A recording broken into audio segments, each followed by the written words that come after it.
Sure.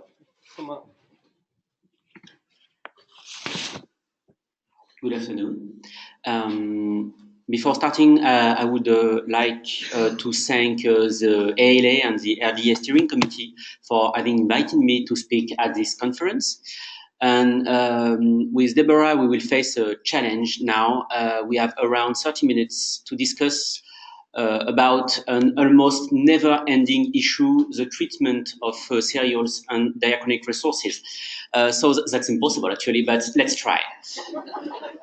I take the liberty to present myself quickly. So I am Clement Oury. I am head of data network and standards at the ISSN International Centre. And as you may guess through my accent, we are located in Paris, but we are an international center. We are not a French institution. To start, maybe I could recall what is the ISSN, apart being the less known little brother of the ISBN, and maybe recalling why we are interested in the cataloging of diachronic resources. First, the ISSN is a number. It is a standard, global, unique, and persistent identifier. It is applicable to all kinds of continuing resources. This includes not only serials, such as journals, newspapers, and so on, but also integrating resources, such as databases and websites. And by the way, the RDA Toolkit itself has an ISSN because it's a database. These numbers are assigned by national centers. There are 90 national centers around the globe. Each time a national center assigns an ISSN, it creates a bibliographic record. These records are then ingested in the ISSN register, which is maintained by the ISSN International Centre. The ISSN register groups together more than 2 million records, and everything is accessible through the ISSN portal. And I just wanted to mention quickly that, such as the ISSN RDA Toolkit itself, the ISSN portal has been recently submitted to an ambitious project that we could call a restructure and redesign project, but it was not the actual name. It was a kind of revamp of the ISSN portal. We have notably decided to release a subpart of the ISSN register as linked open data, the data elements that we considered as the essential identification information elements for continuing resources. And we have improved the data distribution services like the RDA Toolkit in a link data perspective. So we have services for human and machine consumption of data. As I just said, the ISSN portal is a shared database. We ingest records from different national centers. Many of them are using RDA rules to create their records. This is why we have established since a long time relationship with the RSC. In 2015, these relationships were formalized through the signature of a protocol between the GSC for the development of RDA and the ISSN International Centre. The goal of this protocol is to support functional interoperability between data creating using the RDA and ISSN instructions and element sets. We add this protocol because ISSN records are not based on RDA.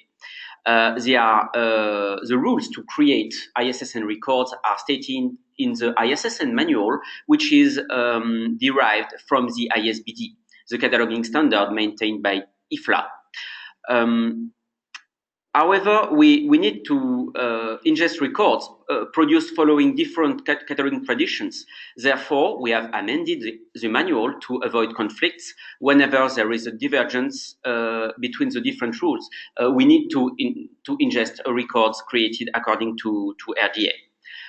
This is the reason why, for us, harmonization between the different cataloging standards is critical. We have seen the publication of the IFLA LRM as a unique opportunity in that regard. As a matter of fact, both RDA and ISBD are supposed to be aligned with LRM. It's well advanced for RDA, as we have seen, and it should be launched in the soonest for ISBD. We have discussed these alignment issues during several meetings. The most important has been held in Wrocław in August 2017 as part of the IFLA General Conference. And the main outcome of these meetings, which I will be presenting later on with Deborah, have been summarized in a discussion paper commonly issued by RSC and ISSN IC, and it has been released this week or the last week, and it's available online. So this discussion paper is based on IFLA LRM, and more particularly on section 5.8 of the LRM, which is dedicated to serials, but which may be applicable at least to all types of continuing resources. This section 5.8 underlines the main characteristic of serials. First, serials aggregate several levels of content. At least from the top to the bottom, there is a serial title, the issue, and the article. Deborah will speak about these aggregation issues. Second, there are dynamic resources. Their content may change over time. This is an obvious statement, but actually it has huge impacts for the modeling of serials. This is why LRM says description of serial works does not limit itself to description of the past, but is also intended to allow end users to make assumptions about what the behavior of a serial work will be, at least in the near future.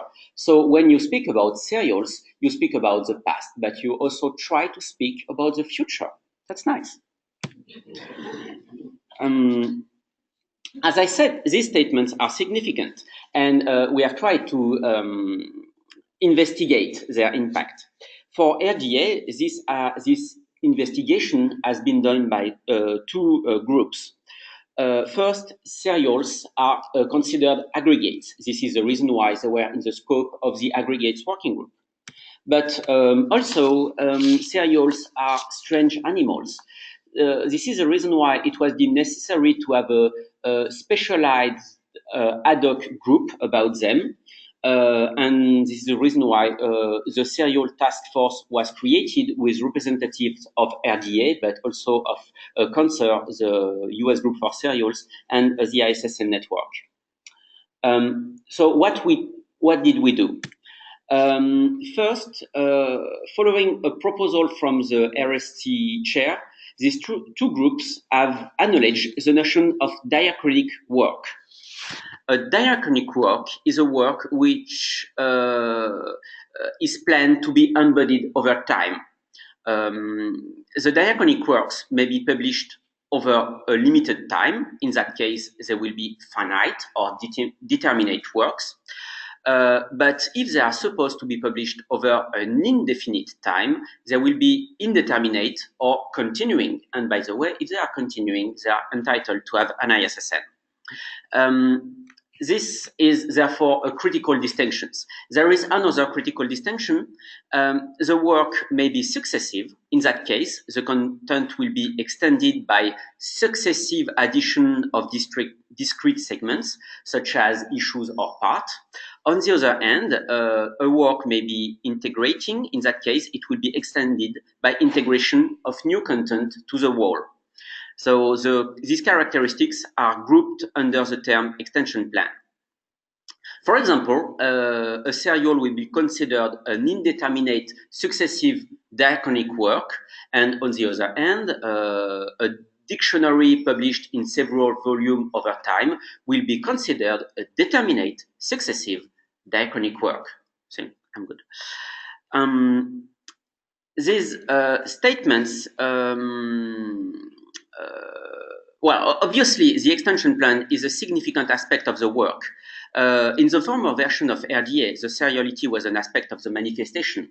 So what we did, we recommended to distinguish between the extension plan at work level and the mode of issuance, which remained at the manifestation level, but which is related to the number of carriers of the manifestation only. These statements had other consequences on the RDA toolkit. First, as the extension plan is an aspect of the work, is what it was deemed elements from manifestation to work. sorry. For example, the frequency is part of the publication plan, so it is now a work level element. It has also been decided to relocate the identifier of the diachronic work, for example, the ISSN and the key title, which are identifiers. Why did we decide to do that? It's because in LRM, there is a specific cardinality for diachronic works. Well, LRM says it's for serial works, but we have extended that for all diachronic works. And we have called that the WEMLOC. According to the WEMLOC, one work is a specific expression and a specific manifestation, or in other terms, whenever you have a new manifestation, you have a new expression and a new work. Why did we do that way? Well, at first time, when you speak about WEMI for serials, you may guess that it would work that way. You have a work, the New York Times, an expression in English, and 3 different manifestations, the print, CD-ROM, and online version. But as LRM says, this kind of relationship may evolve in the future. For example, imagine that the content changes between the online version and the print one. What do you do? Is it a new work? And when does it become a new work? Another issue, for example, if the publication ceases on CD-ROM but is still published online, is it still the same work or the same content? These tricky issues explain why the final report of IFRBR considered that the application of WEMI to serials was problematic. Yes. And this is why IFLA LRM simply refuses to acknowledge for serials the collocation based on commonality of content. So it's not working that way. In LRM, it's working that way. So each new manifestation is a new expression and a new separate work. So this is the time where the serials librarians should be afraid. I was a bit afraid as a serial librarian when I saw that in the LRM. In fact, serials librarians have spent decades carefully creating links between continuing resources in order to describe their complex relationship. So should we get rid of that? No, fortunately, because there's a new hope, again offered by the LRM, and it's called another strange name, the clustering. Which, well, the term itself is not in LRM, but it's in RDA now. What is a cluster? A cluster is a group of entities, here a group of diachronic works that share common characteristics. In RDA, any entity can be clustered on any criterion. It is a choice of the implementing agency to decide what cluster to create and on what criterion. This implementing agency may be a single institution, a local network, or an international network, for example, the ISSN network. How to create a cluster? It's very simple. To create the cluster, the implementing agency assigns the same domain string to each member of a cluster. You see that it is a very generic system. Besides, an entity may be member of more than one cluster. For example, a television program on print may be clustered with the equivalent title online, but it may be also clustered with all resources of the Greater Ottawa region or all resources aimed at the French-speaking viewers. Let's take again our example to see how it works with a case of a clustering technique which is already in place, at least since 2007, the ISSN-L. Again, we have our example. Each medium version of the journal has a different ISSN, and they all share the same ISSN-L or linking ISSN. You can say, for example, using that system that you have here a cluster. The cluster identifier is the ISSN-L. The clustering criterion will be same title on different media versions, and the implementing agency will be the ISSN International Centre. And that's it for my presentation. I will let the floor to Deborah. Take questions now or maybe after. No. Let's do after maybe. Okay. Deborah, you want to go next? Thanks.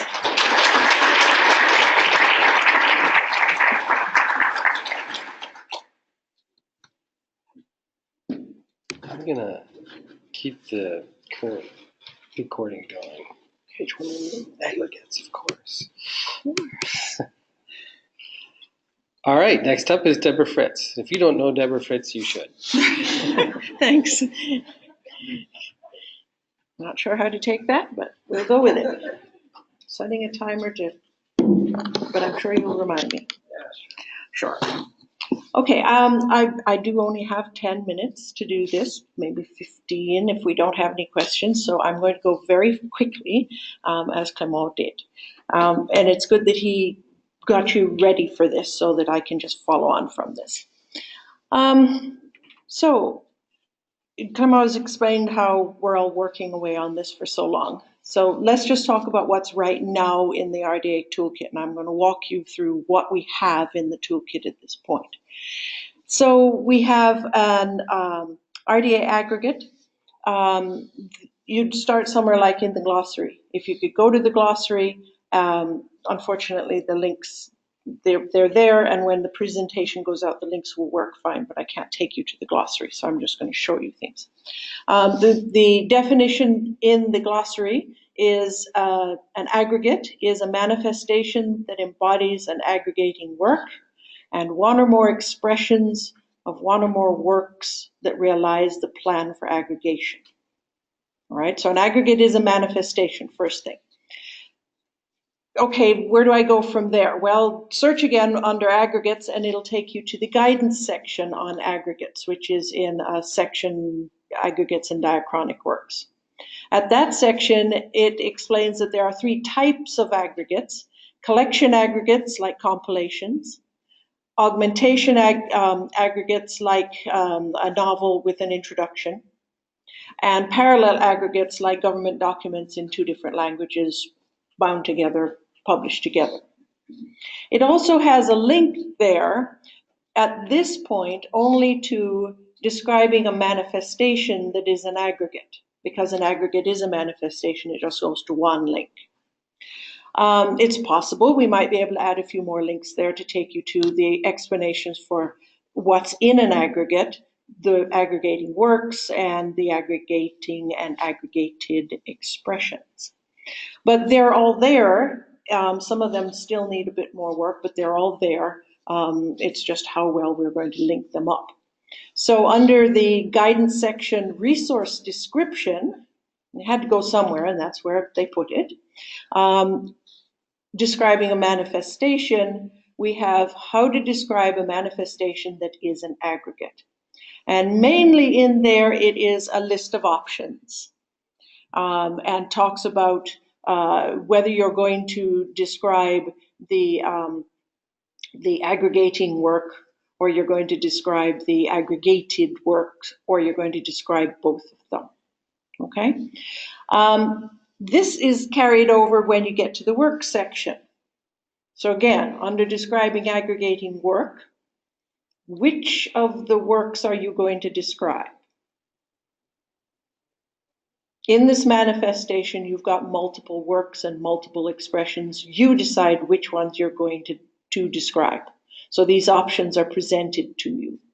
Under expression, again, the expression of the aggregating work, or the expression that is aggregated. It's part of it. Clement mentioned the cardinality for serials. There is cardinality for aggregating work, special cardinality, which we're calling the WELOC. It's not as well known as the WEMLOC, but there it is. And it's found in the guidance, resource description describing a work section under cardinality restrictions for specific kinds of works. And it says a static work that is an aggregating work must be realized by one and only one expression. And that is because it is, the aggregation is about putting things together. If you put anything different, it's a different aggregation. So any change to the expression, the content, means that it is new. However, they said, you know, as long as the expression is exactly the same, you can have it in different manifestations if it's an aggregate. But not if it's diachronic, because then the Wemlock kicks in. Clement mentioned the clustering technique, a work cluster, a group of two or more works that have a common appellation or name or title, assigned from a vocabulary encoding scheme. And there are three options for describing groups of works in clustering. The identifier, like the ISSN that we saw, an authorized access point. You can assign the same authorized access point to the works that are deemed to be different because they're different expressions. So for example, something that's in a 5th edition of a compilation. Each of those has different contents, but you can give it the same authorized access point and the search will find all of the editions together. You can also use the appellation, the name, title, or the title for that work. So that's aggregates. You have to understand aggregates to understand serials because, as Clement said, serials are aggregates. So now I'm going to cover a few more things about diachronic works. There's a brief explanation. It's very incomplete at this point, as you might have noticed if you go there, under Guidance, Aggregates and Diachronic Works. There's a section. It will have much more in there, hopefully shortly. In the glossary section, we do have definitions. A diachronic work that's planned to be embodied over time. Integrating work is a kind of diachronic work. It is a diachronic work that is planned to be realized in a single expression that changes. It's not adding things, it's changing things. Successive work is a diachronic work that is planned to be realized in multiple distinct expressions. You keep adding a new expression in an issue or articles in an issue in the serial. Many different ways, but it's across the board. So you can have a successive work that is not a serial, it's not ongoing, it's finite like a dictionary, and it's still an aggregate because you're adding things. And then serial work, which is a specific kind of successive work planned to be realized in multiple distinct aggregating expressions over an indeterminate time span. So those are the definitions. If you think we need to tweak them a little bit, by all means, let us know how we can make those more understandable if you feel we need to. When it comes to describing diachronic works, expressions, and manifestations, we go back to the guidance resource description section. And under describing works, in addition to what I showed you for aggregating works, there are sections on how to describe a diachronic work. So you remember now that a serial is an aggregating work that is successive. So you're going to have to apply both of these sets of instructions when you're doing the serial. So treat it as an aggregate and then apply the diachronic things to it. So there's instructions for describing diachronic works in general. Anything that applies to both of these, the instructions are up there at the more general. If it is an integrating work, options for describing an integrating work here, options for describing an integrating work under successive. And then there is one option on describing the serial work, which basically is, it just says, you know, it's diachronic. We couldn't find any special instructions for expressions of diachronic works at this point. We do have a special instruction in the manifestation section on describing a manifestation issued in multiple units. So if it's an integrating resource in a single unit, you just follow the instructions for a single unit for it. But if it's successive, it's going to be in multiple units, so you're going to need to follow the multiple unit options. As Clement said, there's the Wemlock for the diachronic works. The wording for that is found in the guidance section, resource description, describing a work, cardinality restrictions for specific kinds of works and a special one for diachronic. One and only one expression and be embodied by one and only one manifestation. The clustering that Clement mentioned and then I mentioned for aggregates, as Clement said, it applies to diachronics as well. So the same instructions for, and in other words, you can do clustering on anything. So if there's any reason that you want to cluster a group of works, you can use this technique. It's very useful for aggregates, very useful for diachronics, but you can use it for other things as well. If you don't want to cluster, you could chain. You could use relationships to take you from one to another that are closely related. And in LRM, they're called transformation relationships, and we've brought that terminology over into RDA. So there's a general transformation relationship and then a grouping under by audience. With these three, carrier, language, and regional, we can add more. Transformation by genre, transformation by policy, transformation by extension plan, which has sequential, serialized, and static. And if I had the time, I'd explain those to you, but I don't, so you'll have to look them up and read the definitions. And then transformation by style.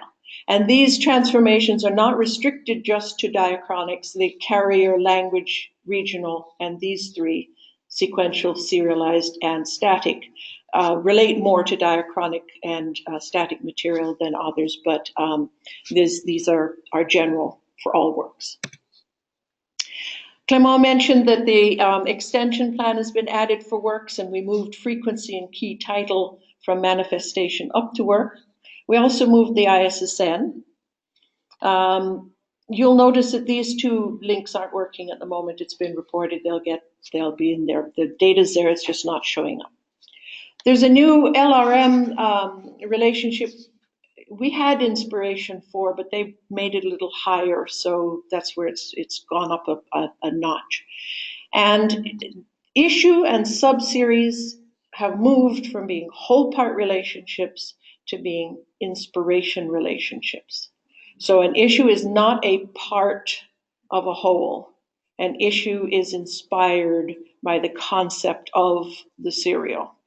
Because remember that an issue is an aggregate, and aggregates are not whole parts. So it had to be done. And it actually simplifies matters, just wrapping your brain around it. In the expression elements, we added aggregates, aggregated by and aggregates. So there's a relationship at the aggregating expression and aggregated expressions. And in manifestation, as Clement mentioned, we changed mode of issuance to just talk about carriers. Is there a single unit or are there multiple units? One or more. And then a really new one is the contributor to aggregate. Notice illustrator. This is no longer an expression element. It is a manifestation element because the illustrations added to text are two works aggregated, put together, and this is a shortcut that will get you to the manifestation if you don't want to describe the whole aggregating work. And this all makes much more sense, lots of examples, but I don't have time to give you them, so just know that it's there and it is a shortcut and will help you when you don't want to describe the whole aggregating work, you just want to pick up the illustrator. Going back to diachronics for a minute, we had two special data provenance elements added, scope of validity of metadata and time span of validity of metadata. When you're dealing with changes over time, if, for example, a publisher changes, you have two instances of publisher, what's the validity of that publisher and this publisher? And you can either do it by scope of validity is saying which issue did you find it on, which issue is it valid for, or what time period is it valid for, or both. And that's data provenance now as an element. So wrapping up, next steps. We've still got recommendations and documentation we prepared and sent in that needs to be added to the toolkit. There are instructions that need to be amended related to aggregates and diachronic work. So you'll go in and you'll see all of the instructions that we told you a number of years ago were going to have to be touched, haven't been touched yet. One of the big sections is multi-part monographs, serials, and integrating resources changes. They're scattered throughout the instructions all over the place. They all need to be collapsed to cover all diachronic works. So you don't need those three things. You just call it, it applies to all diachronic works. And the data publication, that's telling me to stop now. The publication statement is one of the places where you'll find that one if you're wondering where do you find that, or just do a search on it. And then there is still a bunch of other niggling little things that we've got to tidy up, and then we've got to figure out how to explain it all to you so that you can understand it. And that's it. Thank you. Any questions? Do we have time for questions? Yeah. Okay, Adam? Can we expect any changes in the way aggregating works are named, authorized access points work? Like, for example, I've heard some talk that maybe editors would be now creators, and we would name works with the editor's name. I would not say that a blanket statement, editors are creators of compilations. It would have to indicate that the editor actually performed the, not editing of the text, but pulled everything together. So we have a new relationship. I think we decided on aggregator, because it's not a compiler. Compiler has a definition for bibliographies and indexes. There is a specific relationship designated for aggregator. So if you decide the editor is the aggregator, then they would be the creator of the aggregation, and you could do a name title authorized access point for it. If you do not know, then the unknown kicks in and it will be under title. Okay? Anyone else? How do links, as we do them now, for different manifestations of what was, when it was created, originally thought to be the same word, function in a clustering environment where you'd be linking to different works, and if we proceeded as if we do now, we'd be linking to other works which, although they're similar, we know they're not the same. How would you make that distinction? Taking the example given for New York Times, where CD-ROM and print editions might have some variance. I'm imagining that the clustering really is a searching technique. You correct me if I'm wrong, please. But it's that you search on the ISSN-L or an authorized access point assigned to those three works, New York Times rather than New York Times print, New York Times online, etc. And you bring up three separate works in a result, and you follow those. So you can. The issues would be attached to the appropriate work. The holdings, the actual manifestations and items would be attached to each of those works. But because they came up, if you couldn't find a particular issue in one of those works, you'd know you can go up and over and down and see whether the holding is there for that work, which is similar, and you might be able to find it. But maybe I'm not answering your question. You are in a sense, but it's certainly not necessarily current practice. Current practice has links between paper formats and other formats where there might be differences. Mm-hmm. And you'd still do that, but you would give it the same authorized access point. So a search would find all three of them. So the links right now are the chaining that I was talking about.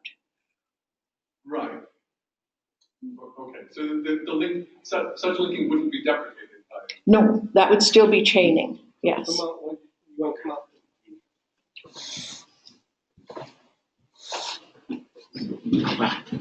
Sorry, about the links, they are not deprecated, but there are not links between several manifestations of the same work. There are links between serial works, but for the rest, it's the same kind of links, and even the appellation does not necessarily change. They have been aligned on the transformation relationship on IFLA LRM, but it's, so to say, for the sake of alignment of the consistency of IFLA LRM, and these links have been put to the work level. But for the rest, as far as I know, there are not a lot of changes. I'm having a little hard time wrapping my head around the idea that different works can have the same authorized access point. I know, it takes a little. We've always said that authorized access points for different works must be differentiated from each other. So what's the principle there? We have a different principle for diachronic works. No, this applies to everything, because you can cluster anything. So then what purpose does the authorized access point then serve? Sorry. It can be the same. I'm trying to get from, it's a different element. That is correct. Thank you. I forgot that we'd made a different element out of it. There is, I should have had it in the slides. There is the authorized access point, and then there is the authorized access point for work cluster, right? So it's actually a different element. When we first started talking about it, it was all going to be in one, but Gordon split them up into the two. So you can tell what's going on. All right, one last one for you first. I just wanted to make a comment about the new guidance section on diachronic works and aggregates. I can see why it's been set out in that way to contrast the two in terms of the when lock as opposed to the we lock. I just wondered in terms of diachronic works, though, whether it might be better to have guidance that's kind of slightly higher up in terms of covering the extension plan as a whole. Because then you would be able to contrast on the one hand diachronic works with static works, which there hasn't been much mention of, but I think that would be really useful because that's another form of plan. Excellent idea, in my opinion. Hey, thank you guys.